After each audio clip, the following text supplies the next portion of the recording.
I really want to welcome everybody here today. I hope there's some American Ninja Warriors or Wipeout aficionados on here today, because it's all about trying to build some business conditioning. Because, I don't know about all of you, but hasn't the last year and some months really felt like we were on this unplanned obstacle course at home, at work, pretty much everywhere. And that's really what I want to talk about today. And thanks, Zach, CultureCon, for having me be a part of today and getting to share in some conversation with all of you. Now, you heard Sarah, she's my backup here and helping me out, and she'll be on chat. So be sure, I'd like you to join in on this webinar version on Zoom. There's not a lot of interaction. I can't hear your voices, but I can read your type. So be sure to, as I go through today, get involved on chat. Sarah won't be afraid to interrupt me with a question or a thought, and we'll leave some time at the end for some more of the same. The plan here is to talk for about 30 minutes or so, and then open it up for any questions, reactions, sort of at the end. Everybody with me?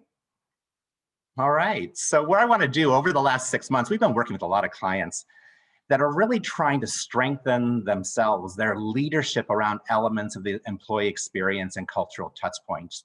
They want to look at things that have the greatest long-term impact, both on the business, but they're really trying to focus on employees' lives. And when that started happening, I started asking myself, what if we had had that mindset way back in 2019? I say way back, it hasn't been that long, but what if we had all been training back in 2019 for this business tough mudder, all right? What if we didn't know, but we were ready for it? I've had people ask me if that really exists, that business tough mudder, because I've been blogging about it. And I say, well, yes, it exists. It lives daily in your organization as leadership employees are constantly trying to bring their best to their work to see what matters most in your business world. But at the same time, what if we've been a little more deliberate in our actions and our focus in 2019? As Zach said, I launched a business with my team that year that was built on this very premise on how to help organizations elevate their people touch points. Because if you can be better prepared for what's ahead of you, that's going to do it, focusing on the people. So my first question for everybody, and we'll see if this chat thing is working. How many of you think the greatest change is behind us? How many think we have been through the worst? Sarah, what are you seeing out there? I see a nope. A lot of nopes? Couple no's. Yeah. Change is just starting. You got it.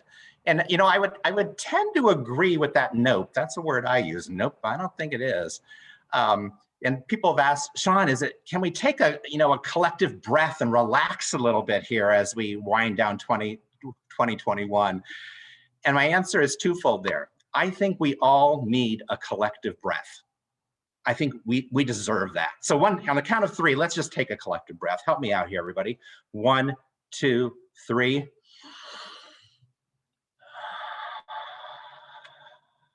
That'll center me for the rest of this afternoon. But I also think we need to really hunker down and really find the courage to certainly look ahead and how do we help navigate for what's ahead? As many of you said, nope, I think the greatest change is ahead. So using that word deliberate, today is trying to focus on 10 areas where we can be more deliberate. So everybody, are you in your workout gear? I don't know if I made that a prerequisite, Zach. I don't know if you put that out in the email. But hopefully you're in a spot where you can just sort of take it in, think about yourself, maybe as a leader or your organization. And let's look at sort of, this business endurance training and how to overcome some of these obstacles. So I use the word endurance. Sometimes you don't think of the word endurance as a business word, but I think it is a business word. How does a business endure? And by that meaning, how does it exert itself? How does it create energy? How does it remain active for a long period of time? Coupled with endurance, though, here's the element that I think is even more important. How does that endurance allow you to withstand, resist, recover from disruption, fatigue, and tremendous change? I think it comes again from focusing on those people elements. But I have a question for you. How many of you have pushed yourself so far or done something that required so much energy and breath that you discovered that you truly had a second wind? Type that in. Have you ever done anything where you said, Shawn, my God, this was a push and I did have a second wind. I did have some extra energy I didn't think I had, whether that's in life or at work. Any ideas? Type some of those in. Sarah, are you seeing anything about second winds coming out of anybody on the call? I see a yes from Tammy. What was it specifically? What were you doing? How did you exert yourself that you found that you had this second wind? And Shawn, I see long event days from Dana. Yeah, long event days. Dana, welcome. I'm glad you're on the call. Good. That second wind, to me, that's endurance. How can you give your business this second win? How can you build leadership endurance? I think if you take deliberate actions, you'll be able to do that. So maybe you're thinking, okay, Shawn, talking about endurance, talking about obstacle courses, talking about Tough Mudder. Have you ever been in a Tough Mudder, Shawn? And my answer is no. I've never been in a Tough Mudder. So when I was thinking of this, I thought, we need to get HumanWorks kind of into a Tough Mudder environment. And what we did, we headed out to Lake Geneva High Ropes course. And I believe Dana on the call is a person that really you'll hear more about later that helped us through that. If we were going to talk this talk, we needed to walk the walk. So what I want to do, we're going to do another screen change here. I want to show you a rather ungraceful Shawn attempting a high swings crossing. Sarah, can you bring that up for us?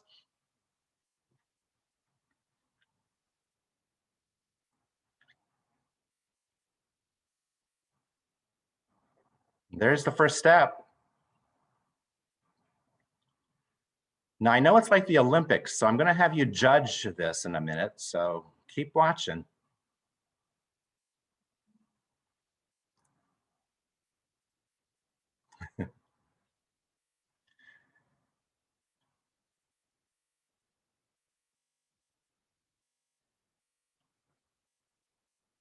Thank goodness that team was there. God, I don't know if I would have made it.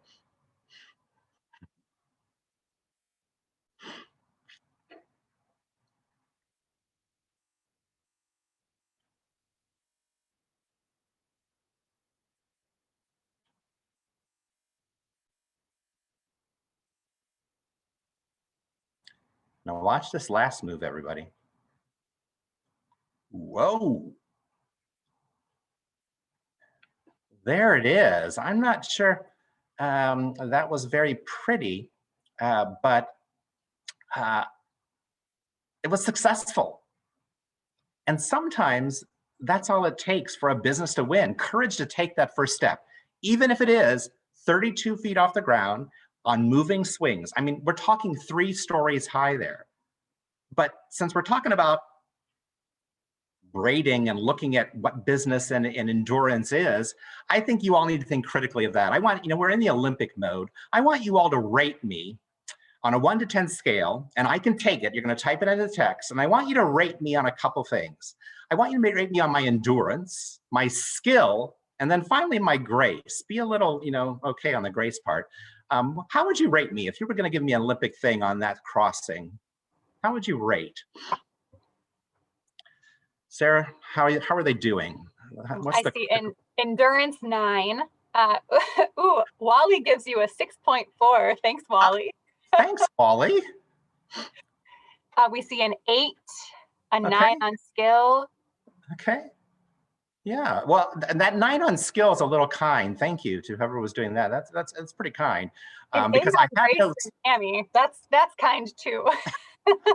All right, Sarah. Enough from the the gallery there. But to think about it, it is that first step, and we needed to put ourselves into a position where we were uncomfortable, so we could really sort of see how does that apply to what we're trying to say businesses need to do. What conditioning is needed now? What will make your business more fit?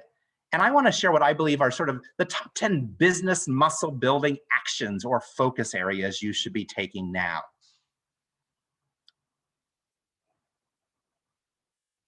And let me see if I can get my slide here going. Sarah, you're still seeing endurance. Okay, I want to make sure I'm doing all right. I still see endurance. All right. Hold on one second here.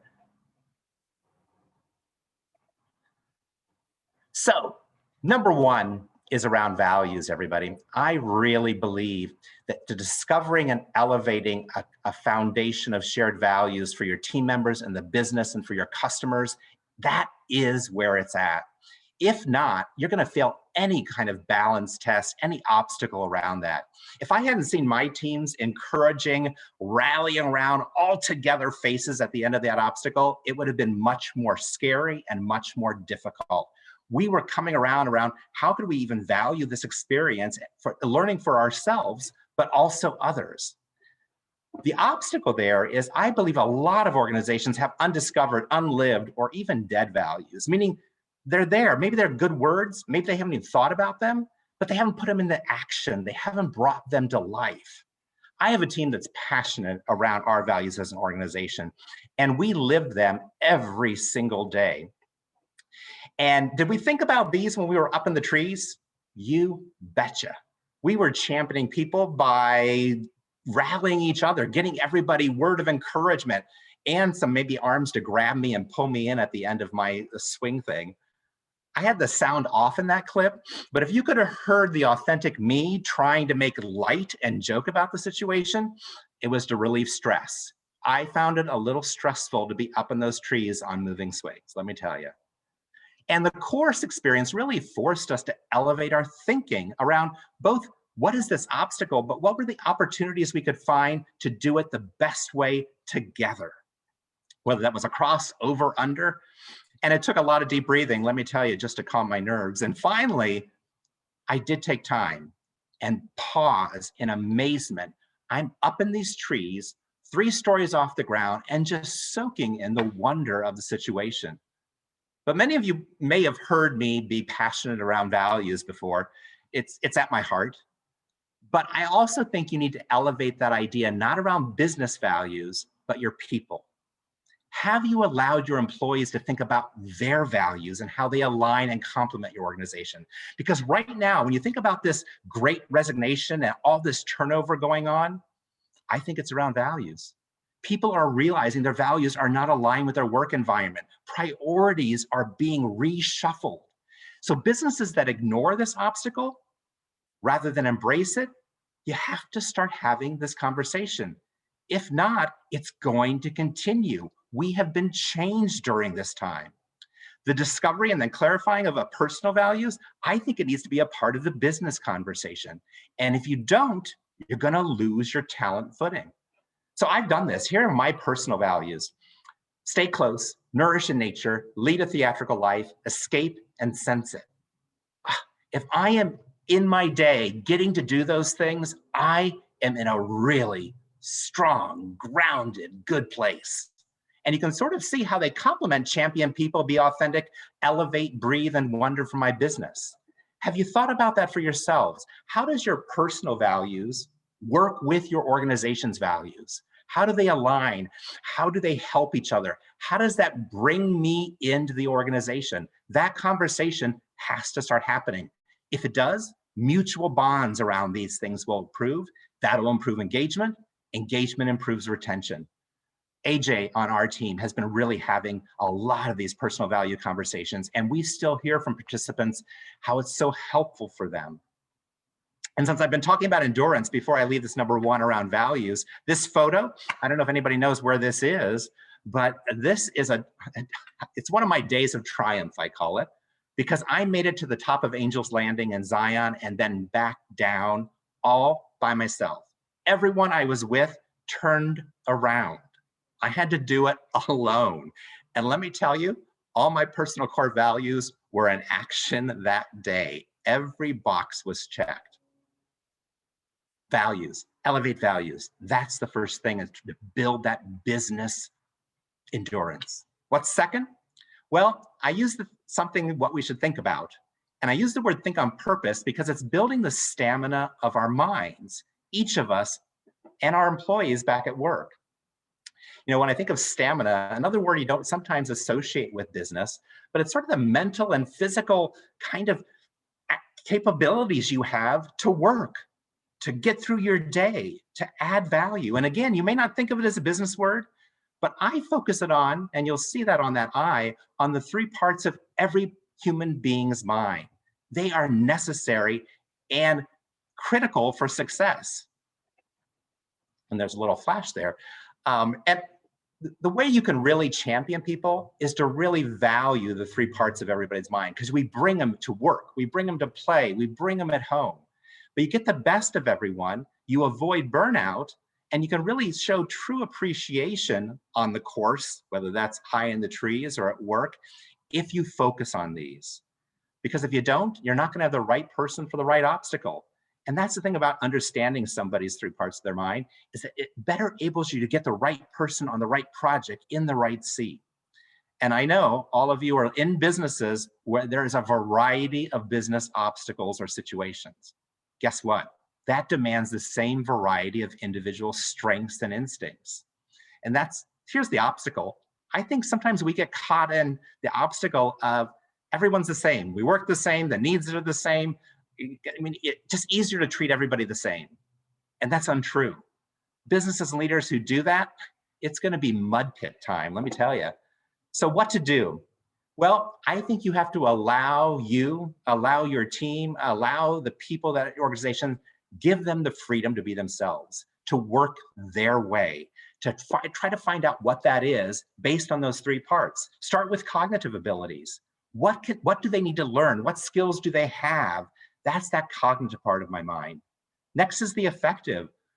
Have you talked about, how people are feeling? What are those personal values? But also, we've all had some strong emotions. Have you been able to talk about those at work and sort of really get those out on the table, how they're impacting work? And finally, a part of one's mind often overlooked, and those of you that know me know it's another passion, is really their cognitive drive. We all have an innate instinct, the way we want to work, the way we're kind of wired. And it's really the way we want to act, given the freedom to be ourselves.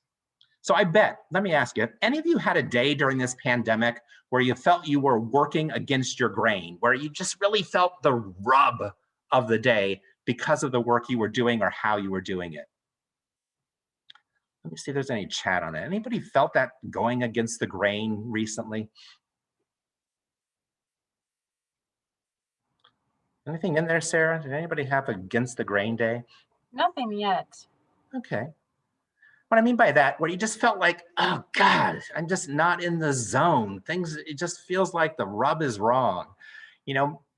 Maybe that could have happened because instinctively you needed more information. Sometimes the lack of information during this time has made you sort of, it's not right. Maybe the process was off. Sometimes processes were thrown up in the air recently. And maybe that made you not have that being in the zone kind of day. Maybe your day, it's because the status quo was disrupted. Or maybe, how about this? Did any of you feel that rub or really didn't feel right because you weren't in the presence of people or having your own tangible workspace to sort of deal with? All of those are innate instinctual things that all of us have and need to do our best. And being aware of those and businesses focusing on these will help clarify them not only for the employee, but then how to really bring team synergy together when everybody knows everybody else's innate qualities and ways of working. It really jumpstarts relationships. It allows everyone to give the best effort. And I bet if you haven't had the rub, maybe you've had days to be in the zone. Maybe what you've lived through puts you better in the zone because it matched up better with your innate instincts. Either way, understanding these three parts of the mind and really sort of bringing them out, it's really the truth, let me tell you. And when we were up in the trees, we were speaking our truth. We were talking about our instincts. We were saying, hey, I'm going to experiment this way. I'm going to try this. People thinking it through. All of us are so different. And we were all using our natural instincts. In this situation, we had to because it was unknown to us. It was uncomfortable for us. It was all we can rely on. How can we leverage those and really get all of our teams and employees really understanding them and using them better? Your job as a leader, your job as an organization is to bring this out. Create new, unbiased language around how you talk about people focusing on these things. If you do that, I really think it'll help all obstacles. Employees will just be better able to navigate what's thrown in their day. Whether it's a day, a week, a year, a career, you name it, they're going to be better off. And speaking of navigation, I want to go on to the next item that I wanted to sort of talk about as far as one of those 10 things. And that's, have you thought about what is your organization's way? You can also bring back what is your individual way. But what I mean by that, all organizations have a way they operate, their system of operation. What I really want to encourage to get over obstacles is, how do you really simplify that? How do you make it known across the organization, whether it's in the executive suite or whether it's at home when team members are talking about their day? How can you better document, systemize your way? Because if you have this, that gives you greater agility. It gives you greater ways to sort of process and improve, because everybody is working from a same language, a same process, a same way to think, whether that's strategy and planning, whether that's how to run a meeting. It is your operating system. Here's where we found our way. How about this? AJ and I on this obstacle, you can't see our feet, but we're on a cable that's at least a foot or so off the ground. And we had to figure out what our way was on this obstacle. And once we did that, it allowed us then to pass that system, pass that way of operating to another team so they could model it, so they could do it their way, maybe process improve it a little bit, but we had set a course, something to think about, an easy way to sort of think about your business way from a simple obstacle. Your way of working, it allows you to have really greater momentum. It gives you greater endurance. What is your unique operating system? Now, you might say, well, what if we've been in existence? Hey, our organization's been in existence 25 years, Shawn. If we don't have a way now, how are we going to document it? I don't mind if you're a startup, 8 years in business or 40 years in business. Documenting it now will give you more power for the obstacles ahead. Outlining it now, making sure it's clarified across your organization now, is that capability that'll help you to bring more focus in the future. Documenting the way. Let's go on to number 4, though. Number 4 is around leadership. You'll see Rebecca on the team really helping with leadership here. And now, if there's a time to reset what a leader means in your organization, now is the time. Get ready for 2022.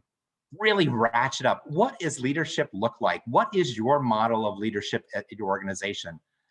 One thing we found out working with organizations, even over the last 6 and 12 months, is that some people just aren't cut out to be a leader. Their job is to be a subject matter expert. Their job is to pass on learning, a lot of other things, but they're really not really energized by a people-facing role.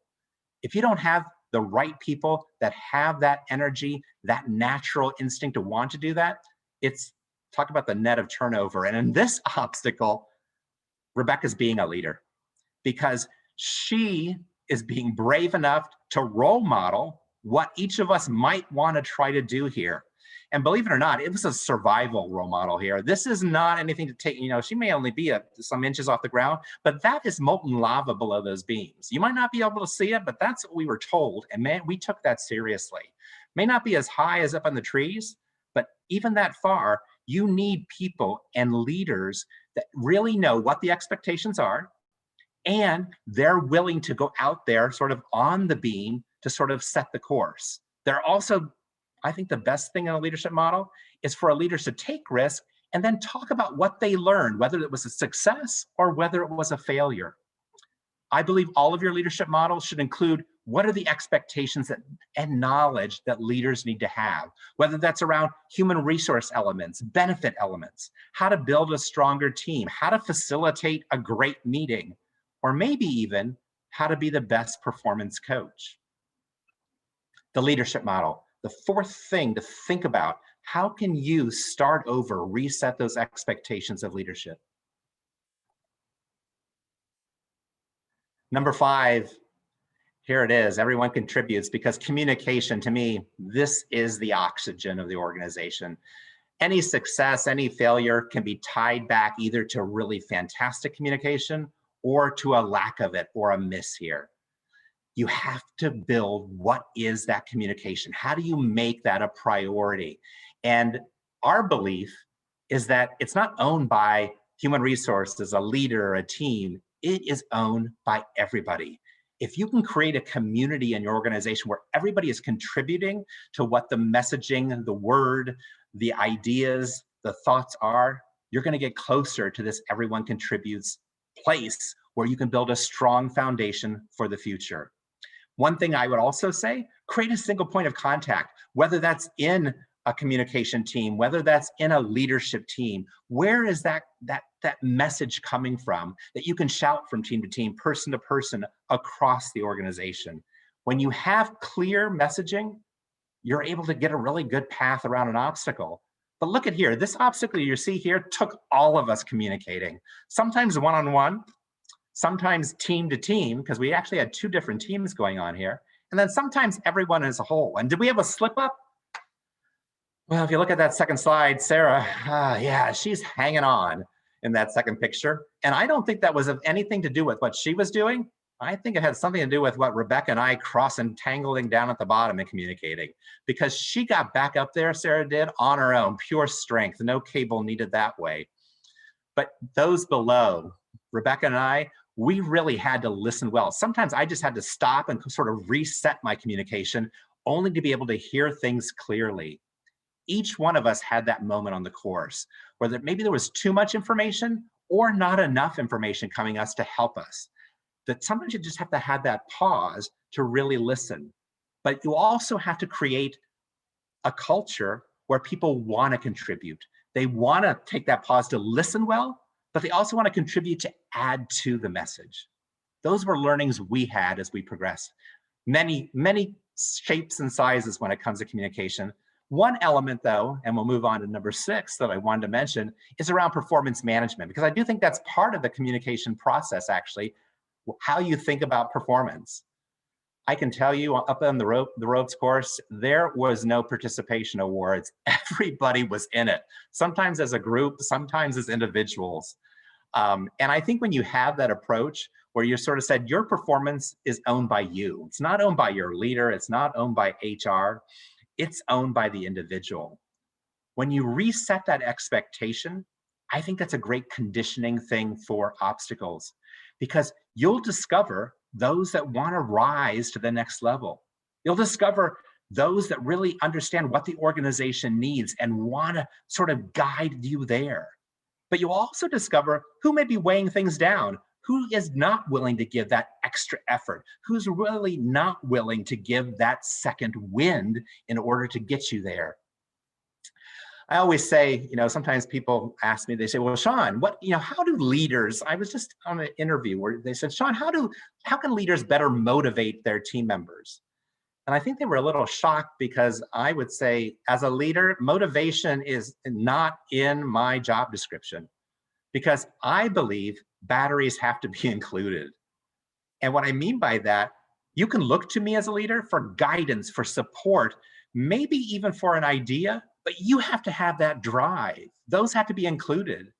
And sometimes as a leader, all I need to give you is that authentic smile of appreciation for a job well done. I don't think Rebecca can see my smile here, but gosh, inside I had every sort of ounce just focused on, she is staying on that beam. Job well done, Rebecca. My 7th area to think about when it comes to these muscle building things is around gratitude. And again, some of you may know it's one of my values is first, gratitude is one of my second sort of areas of focus. I sometimes think organizations, teams look at, okay, how do we build team building, or what team building experience or activity are we going to do back at work? And sometimes I just want to say, pause, take a step back. Get rid of the idea of team building, focus on relationship building. How can you put practices, deliberate practices that are going to increase those bonds between people? I have found nothing better than building gratitude as a business practice. it really helps people connect, interact, share professionally as well as personally. And I know on that day, I have to tell you, here's Dana there showing us her expertise in safety. And I was so grateful for her up on the course because she set us up for success up there. And I think we were all really grateful for their guidance on that day, as well as for their great facilitation capabilities. One thing, Dana, that I was really grateful for, she did really listen to us when we were up on that course.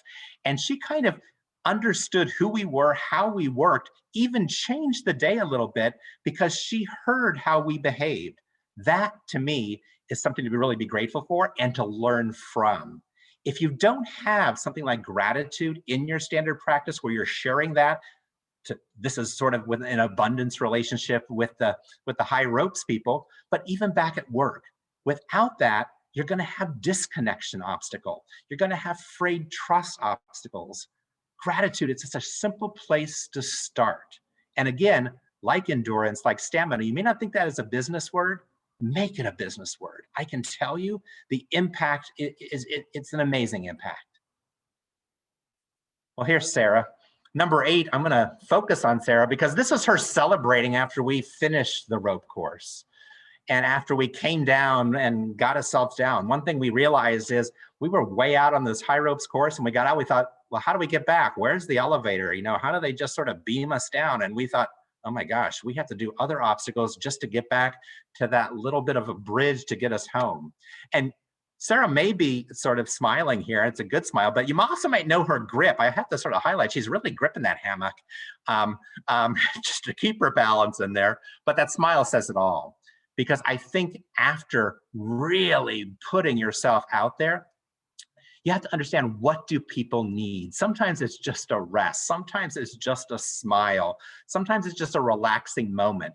And this whole thing about really understanding how people thrive, it's really sort of looking at, how is your organization, how are you as a leader thinking about well-being? It's a baseline for success. And there's so many elements, but here's the key. I think it has to be personalized. Not everybody wants to go sit in a hammock. Somebody else may want to go over here and just jump in a bath. It's all different.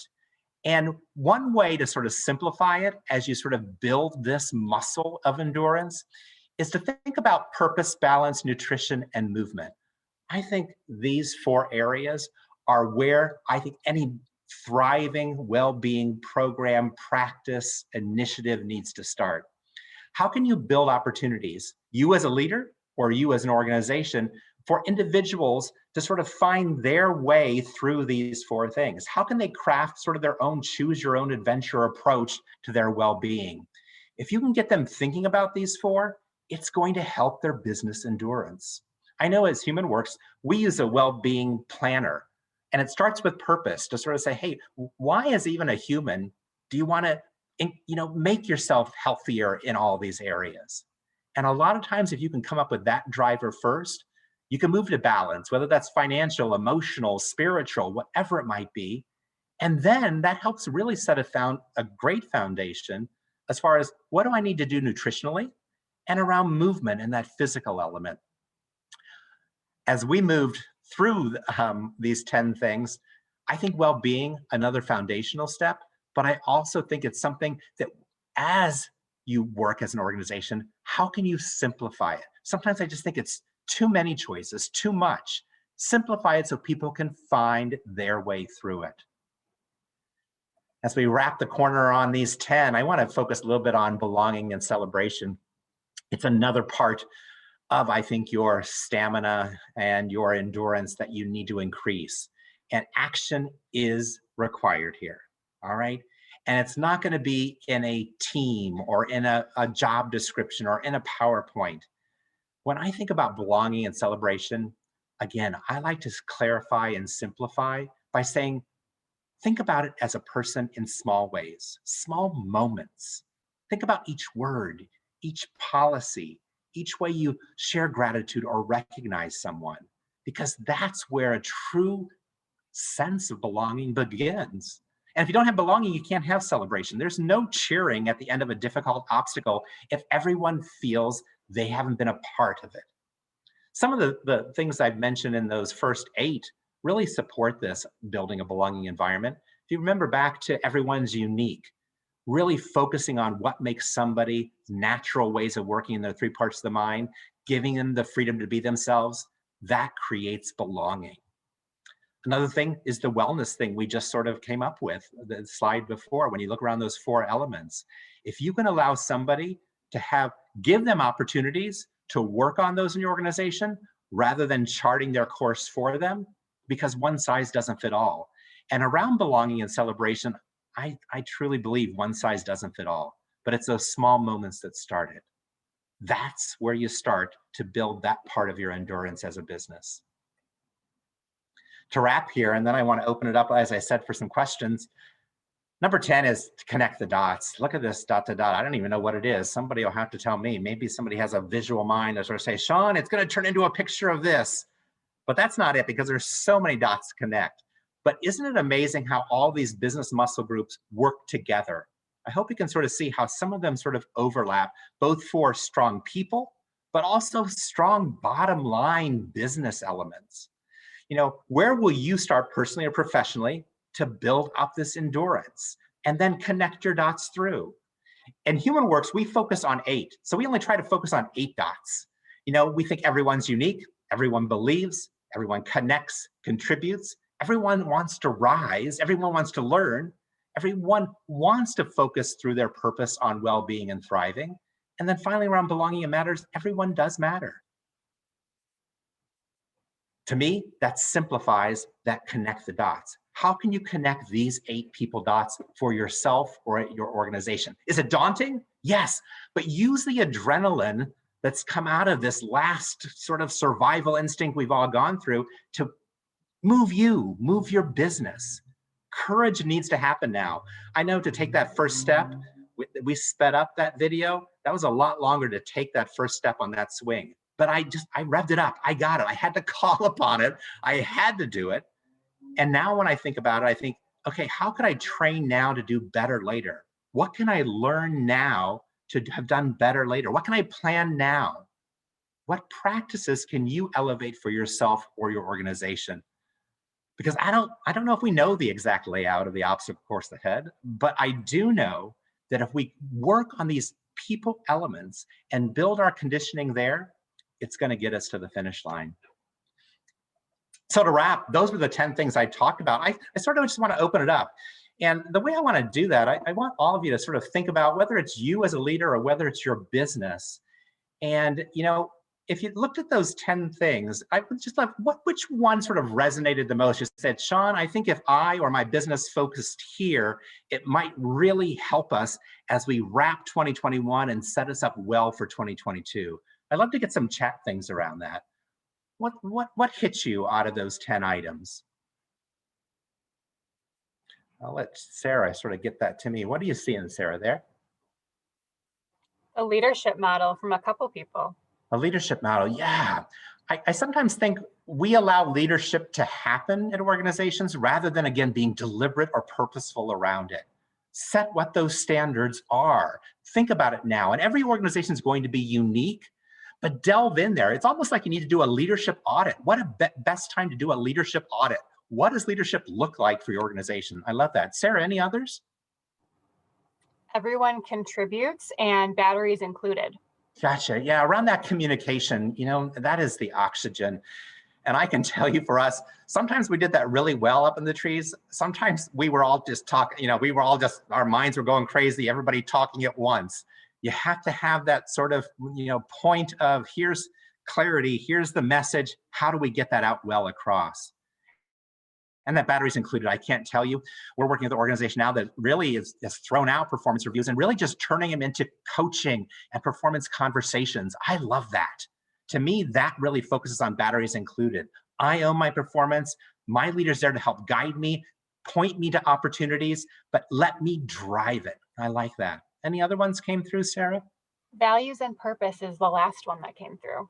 Great. And values and purpose, you know, anybody that knows me, I live for that because I know how it's really impacted and allowed me to live my best life, having those really clear as an individual, but really using our business values on a daily basis.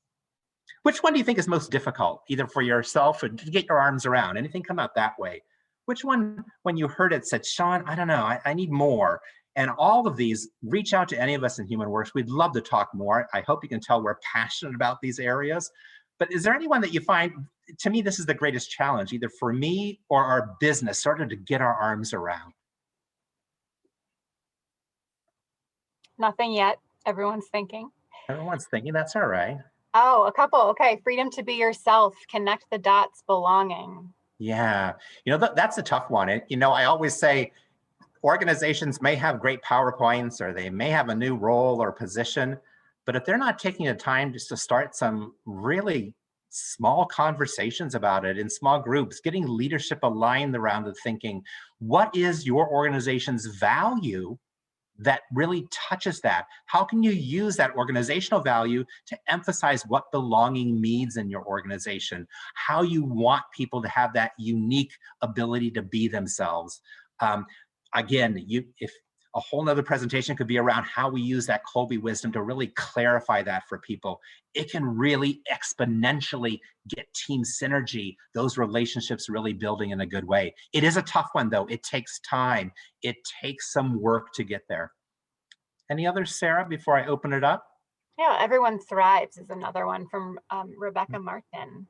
Great. So around the well-being, and I think this is your time. However you were doing well-being before the pandemic, now's the time to really reposition that.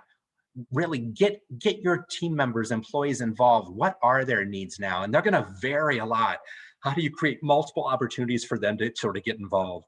And I want to finish them before I let you all back to your day. And I really appreciate all of you being on here. I want to open up if there's any questions, any highlights, any best practices any of you might have around any of these elements as you sort of condition here as we wrap up 2021 or move in this second half of the year and get ready for what 2022 lies ahead.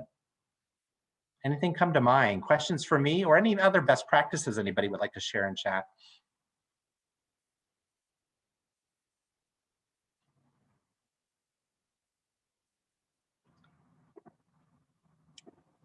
Tammy said, be in gratitude each and every day.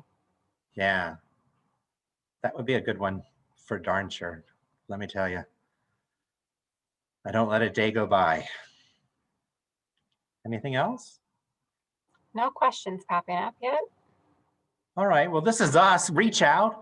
Don't let this webinar, since I can't really talk and have you all talk, interact. Reach out on LinkedIn to me, reach out by email, reach out through the website. Love to talk more. If you want to learn more, dig in deeper to any of these 10 areas or any of our 8 as far as how we practice, we're there. We would love to talk more. It's what we believe in. And we want to help you, help organizations do this better, build up that endurance, create better stamina in our heads. Thanks, everybody. Thanks for joining. Reach out. Have a great rest of your day. Grateful. Zach, I'll turn it back over to you. Thanks. And thanks, Shawn, Sarah, the whole HumanWorks team for being here and for your support. Definitely reach out to Shawn and the HumanWorks team. You can connect with them on LinkedIn or right through their website here on the screen.